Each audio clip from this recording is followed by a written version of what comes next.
And welcome to our August edition of Sports Highlights on the road in the beautiful Newport News Park. We're going to talk about disc golf today with one of our great guests, Joe Jenkins. Our program comes on Mondays at 7, 2, and 7, weekends at 9 a.m. on Cox Cable 47, 517, and nnpstv.com, archived on YouTube as well. Joe, good to see you. Good to see you too, Greg. Well, tell us, how did you get involved in disc golf? I've been playing off and on probably since I was a teenager in high school. It's something to get out and enjoy the park. Multiple parks around here have it. Just a good time. So. Tell us about the sport. It seems like it's really evolved over the years and gotten really popular. It has. It's grown in popularity a lot. I see more and more people getting out here. The courses are definitely getting full. So, like I said, just a way for everybody to have fun. It doesn't matter, all people. So. Now, people can play by themselves, but you think that's better to play with a couple, sometimes 2 or 4. What's the max number normally in a group? Generally, once the group gets more than 6 or 8, it really becomes difficult and time-consuming, cumbersome. People wanting to pass you on the course, that kind of deal. So maybe 2 or 4 at the most. Anywhere. I mean, really, the more the merrier. But if bigger groups generally split up and do 2 groups, if it's going to be a real big group. So. Well, it's nice that Newport News Park has such an elaborate course out here. 18 holes, right? 18 holes, fields and woods. So good course. Well, tell us what we're looking at right now. All right, so this is the disc golf basket. This is what in traditional golf would be your hole in the ground that your ball goes into. So as you're putting, basically you would throw your disc and it would hit the chains and you want it to drop in the basket for the disc to be in and to finish the hole. The chains are kind of a buffer. Yep. The chains basically act to stop the disc. Sometimes even though you hit chains, it doesn't mean that you make it, because sometimes you hit the chains and tickle, it's off of there and doesn't go in. So. We're talking to Joe Jenkins about disc golf. A lot of fun here. And one thing people are going to ask about is, how does this compare to a Frisbee? It's got a little bit more weight to it as well. Yeah, it's not. It's actually probably more compact than a normal beach Frisbee. There's different types of discs. The thinner ones would be more of a driver for distance. And the ones that are thicker and have more of a defined lip, which is more what you would throw at a beach, is more of a putter. They're designed to pretty much throw straight. Something like this would be designed for distance. We're talking to Joe Jenkins on our August edition of Sports Highlights on the road, talking about disc golf. And you mentioned Newport News Park, but there's a lot of places that people can play at. You played in several places. Correct. Here on the peninsula, there's a 9-hole course in Hampton. Newport News Park has 18 holes. Williamsburg has Waller's Mill Park that has an 18-hole course, very good course.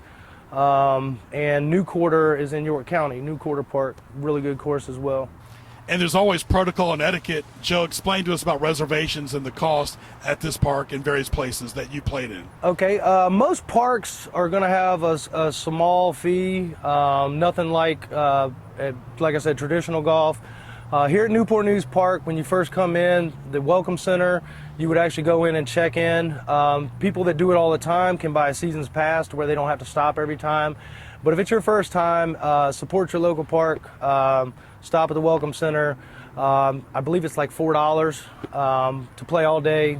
No limit on time or anything like that. So. Very nice. So there is a cost, and you have to have reservations and go by the rules per se. I wouldn't say reservations. You just show up as long, but they do, like I said, support your local park. Very good. All right, talk about the show and tell. You got a lot in that bag, and you got a lot of discs. So the main thing, like I was saying before, was the drivers are going to be a thinner disc, which are designed for more torque and for getting them to throw farther. And as the disc gets thicker, you have different ones, such as an approach disc, which you'll notice is a little bit thicker, and it's all the way down to a putter, which the putter is more of a thick traditional beach Frisbee, and designed for a shorter throw but a more accurate throw. So like I said, there's different variations all brands, all different brands of disc golf have different discs for you to choose from. Like I said, if you're just getting started, I would just recommend a couple drivers, maybe an approach disc or two, and definitely a putter. You definitely want to have a putter for when you do short range shots. You need a putter. Very good. Just like he said earlier, just like golf almost as well. The same type of terminology, but practice makes perfect. He's got a good arm too. We saw him throwing that disc pretty far. Well, let's talk about it too as far as holes and the distance from hole to hole. When you first throw your Frisbee, you toss it, it's a lot of accuracies involved just to get to a point. Do people get holes in one? Oh yeah. We'll talk about it. It's not super common, but it's probably a little more common than regular golf, depending on the course, the hole. But yes, there are holes in one. Basically, the sport's going to play just like regular golf. When you tee off, if it's a par 3, your goal would be to get your disc in the basket in 3 shots. Mm-hmm. So. And there's sometimes distractions, but that's part of any sport as well. But it seems like accuracy, like I said earlier, strength, eye contact, footwork is also important. Footwork is very important. I was going to say, you mentioned strength. Yes, strength does matter. Obviously, an 8-year-old kid is not going to come out here and necessarily be throwing it like an adult. But I will say it's really for everybody. It's whether male or female. It's more about form, and once you get the form down, and the more you do it, as with anything, the more you practice, the better you get. So it's a lot to do with form more so than just brute strength. Right, a lot of finesse and touch. A lot of finesse, and like you said, footwork does matter. So. Yes, it does. Talking to Joe Jenkins here about the wonderful sport of disc golf, and of course, you played in all types of weather conditions. Talk about it. Yeah, I mean, obviously the biggest thing that's probably going to affect the disc more than anything would be the wind. Obviously, if it's pouring down rain, you may not want to play. A sprinkle doesn't affect you too bad, but heavily, high winds definitely going to affect flight patterns, definitely going to increase your scores. So as long as you're out to have a good time and not break any records. And one thing good about practice is you can do short tosses or long tosses as well when you're by yourself. But of course, if you can get close to a basket, then you can really, work on your game. Yep. They sell even models that you could put in your backyard just to practice putting and whatnot else. You may not have the space to be able to actually, do a 300-foot hole, obviously, in your backyard. But as far as, like you said, improving your accuracy, improving putts, it's just like real golf. The better you get at that short game, the lower your scores get. Practice makes perfect. We're here at Newport News Park talking to Joe Jenkins. And Joe, you talk about the sport. It's going to just keep growing and growing and growing. It's amazing. You mentioned young and old, how popular it's gotten. Yep. Like I said, it's age and, like I said, all ages, all genders. It's just fun for everybody to come out and have a good time. And Newport News Park hosts some leagues out here too. They do. Tuesday nights is when they have their usual weeklies. So Tuesday evenings for that. There are various tournaments that come a few times a year, bigger tournaments. But all your local parks pretty much have different leagues. You might want to check out Facebook for Facebook groups, that kind of stuff. So, how often do you practice, and do you like to play in tournaments or leagues yourself, or you prefer just playing for the casual fun of it? I've generally found I personally am not super competitive with it. I do play at times, but I have played some league events, but I just enjoy getting out and enjoying the park. So. Yeah, you seem like a pretty laid-back guy, just enjoying throwing the disc golf and so forth. And the good thing about it is you don't need a whole lot of equipment, especially when you come out here. You pretty much just need your disc. Yep, you just need your disc. Probably a lot cheaper to get into than traditional golf. Traditional golf, the clubs add up. Getting a bag is probably a little more expensive than with disc. I would recommend, if you do get out to try it, whether a couple different drivers, maybe a couple approach discs, and at least one putter. And this is something people can play pretty much year-round. Year-round. Yeah. As a matter of fact, it's actually recommended. In the fall, you have less leaves, so as far as going through the trees, might be an easier course. Springtime, you're going to have full bloom, which might be in your way, but the course plays differently depending on the the time of year. So. Really something for everyone. What advice would you give to a novice or a beginner? Have fun. Have fun would be my thing. Really, with any sport, the more you do it, obviously, the more repetition, the better you get. But just getting out, getting some drives in, And then, like I said, repetition really does, especially on the short game, the more repetition you have, the better you're going to be at it. Especially if you do play and evolve into tournaments and high competition.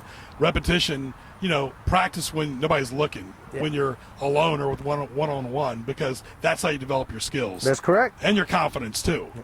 That's always important. Yes. Any sport, you got to be confident. Absolutely. So. Talking to Joe Jenkins here about the wonderful sport of disc golf. I'm amazed how high, when you toss it, it can go in the air. Yeah. Different throws. I mean, generally, more of a line drive trajectory would probably be more ideal for distance.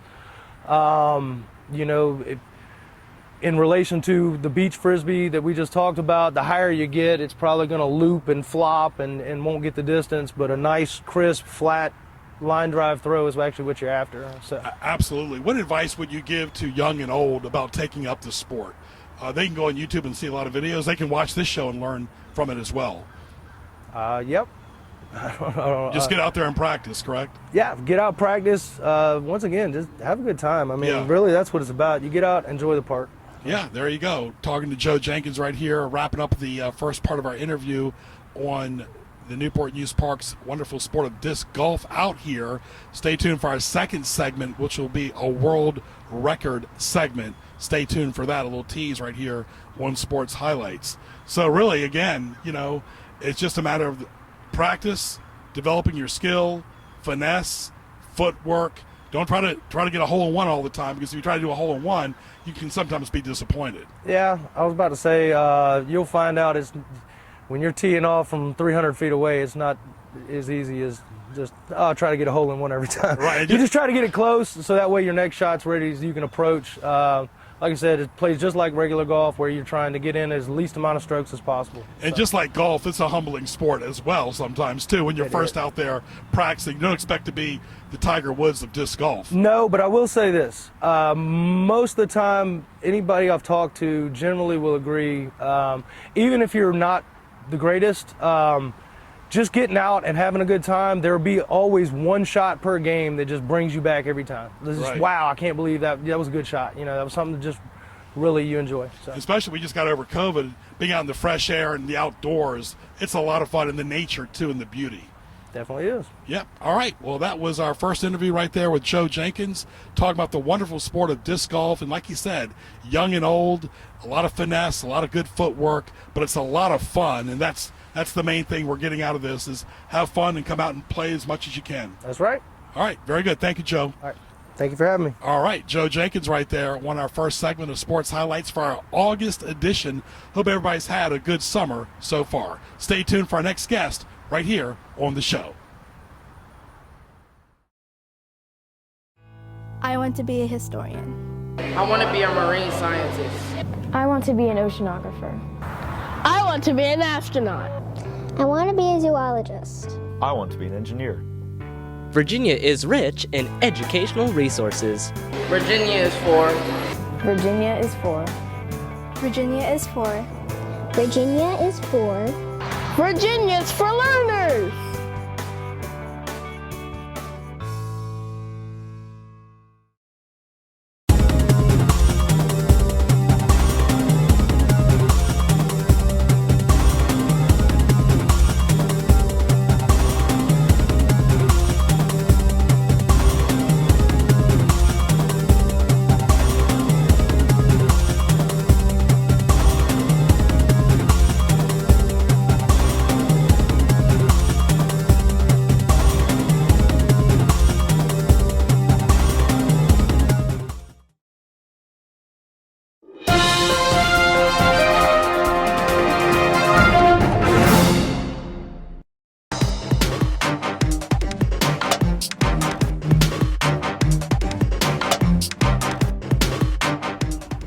And welcome back to our second part of Sports Highlights on the Road. Hope you enjoyed our first segment from Newport News Park. We now venture over a little bit to Yorktown, Virginia. Greg Piccaveris along with our crew, Ray Price, Elijah, and of course our featured guest, John Musser. And hope you enjoyed our first guest, like we just said, on Sports Highlights. Good to see you. Nice to meet you, Greg. I guess this hits home, first of all, because you swam across this river. Actually, I live right across the way, and yeah, I did swim across it. Good memories here on the river. Tell us about the swim. Well, I was a younger man, about 20 years ago, and like much of my life, friend and I decided we wanted to do something exciting, so jumped in the water and swam across and had a beer at the pub. Very nice. Okay, we're talking to John Musser here. John, talk about this world record rowing. Folks, he's not even actually a rower, but he was a former special ops in the Army, equivalent to what a Navy SEAL does. So you always have been physically and mentally trained. How was that concept? You did it for your wife. I did. My wife has early onset Alzheimer's, and it was a fundraising opportunity. I've done them in the past, and rowing is just one of those exercises I'd use in the gym a lot. So I thought it was a great opportunity. It's very mobile. We put it up at St. Joan of Arc Church there in Yorktown, and I asked folks if they would donate $100 to buy an hour to row with me. And I thought I'd have to shake the trees to get that done, but I filled 3 rowing machines, and in the end we raised $58,000 for the Alzheimer's Association, and broke a world record on the way. That's great. Did you know about the world record beforehand? And tell the folks, you rowed for 24 hours straight, correct? 24 hours. My plan was you have to row at least 50 minutes every hour in order to attain the world record. So I was planning on 55 minutes rowing, 5 minutes off for all those essentials that are inevitably going to happen. But yeah, 24 hours. The record was 274,116 meters, set by a Finnish man in 2012. And I just really reached for that goal so that I would drive myself, and it would create enough interest that it would generate donations, and it did that in spades. We wound up the 5th leading fundraiser for the longest day for the Alzheimer's Association nationwide. And that was backed up by Concept 2, correct? Well, Concept 2 is the company that makes the rowing machine. That rowing machine is the standard for the rowing community globally. I own one of those machines, and of course the gym I work out, they supported me with all the extra machines. So that's the machine that we rode on. We're talking to John Musser III right here on the beautiful York River right here in Hampton Roads. Greg Bickaveris, glad you're with us for our August edition of Sports Highlights, literally on the road or on the water. And you talk about, people are going to ask about breaks, 24 hours, water, food, bathroom. How did that all work out? Right, so there was a nutritional plan, and I figured that I'd be using the bathroom more than I did, but I think the work was burning everything up. So I did have a nutritional plan, and I had a team of guys that were helping me out, making sure I was staying hydrated and getting some nutrition. In the end, I didn't get enough nutrition. 24 hours after the row, I wound up with a condition called rhabdomyolysis, where your body starts breaking down its own muscle. Wow. And it's a life-threatening condition that can damage your kidneys. And so I was hospitalized overnight, but that cleared up, and it worked out well. And you did it all for the love of your wife. Amen. Absolutely. Talking to John R. Musser III. What does R stand for? Ralph. Ralph, very good. Okay, I won't call you Ralph here. Yeah. But how did the military prepare you? And talk about how the Special Ops and the Navy SEALs, this is a big military area. You still are in Fort Eustis. We'll talk about how they're parallel, training-wise, physically and mentally. Well, I mean, you know, a career built on a life of physical demand requires more than just physical fitness. It requires mental toughness and mental fitness too. So as I had mentioned to you earlier, I spent a lifetime building a strong mind, and there's always a potential there that becomes a detriment as we get older. So preparing for this 24-hour row was a little unique for me in that I know I have physical capabilities, but it's the mental aspect that's going to get you through 24 hours. But I had to temper that so that I didn't injure myself in the training or put myself in a situation where I couldn't complete the event. So when it comes to a career in Spec Ops, working with some of the elite folks in our services, you're put into situations where you've got to be able to ignore discomfort, pain, You got to be able to shut out fear and just be focused on what the objective is. Here the objective was to row for 24 hours, and that's what it took, was the mental aspect. Being physically capable isn't going to get you to the end if that's all you have, because that runs out, especially on an endurance event. You have to be able to go beyond your physical capabilities, and that's all in the head. Yeah, because the mental mindset, the preparation before you get somewhere, or you face something, or a person, or whatever the object is, the bridge, the water, the rowing, that's half the battle too, is like, I've got this. It is, and I've been asked a couple questions that have been interesting to me since the event. One of which was from a young active duty guy who's amazingly fit. His question to me was, what did you learn about yourself in this whole thing? And I had to reach around for a second trying to figure out what the answer to that was, and the answer was nothing. Nothing that I didn't already know about myself.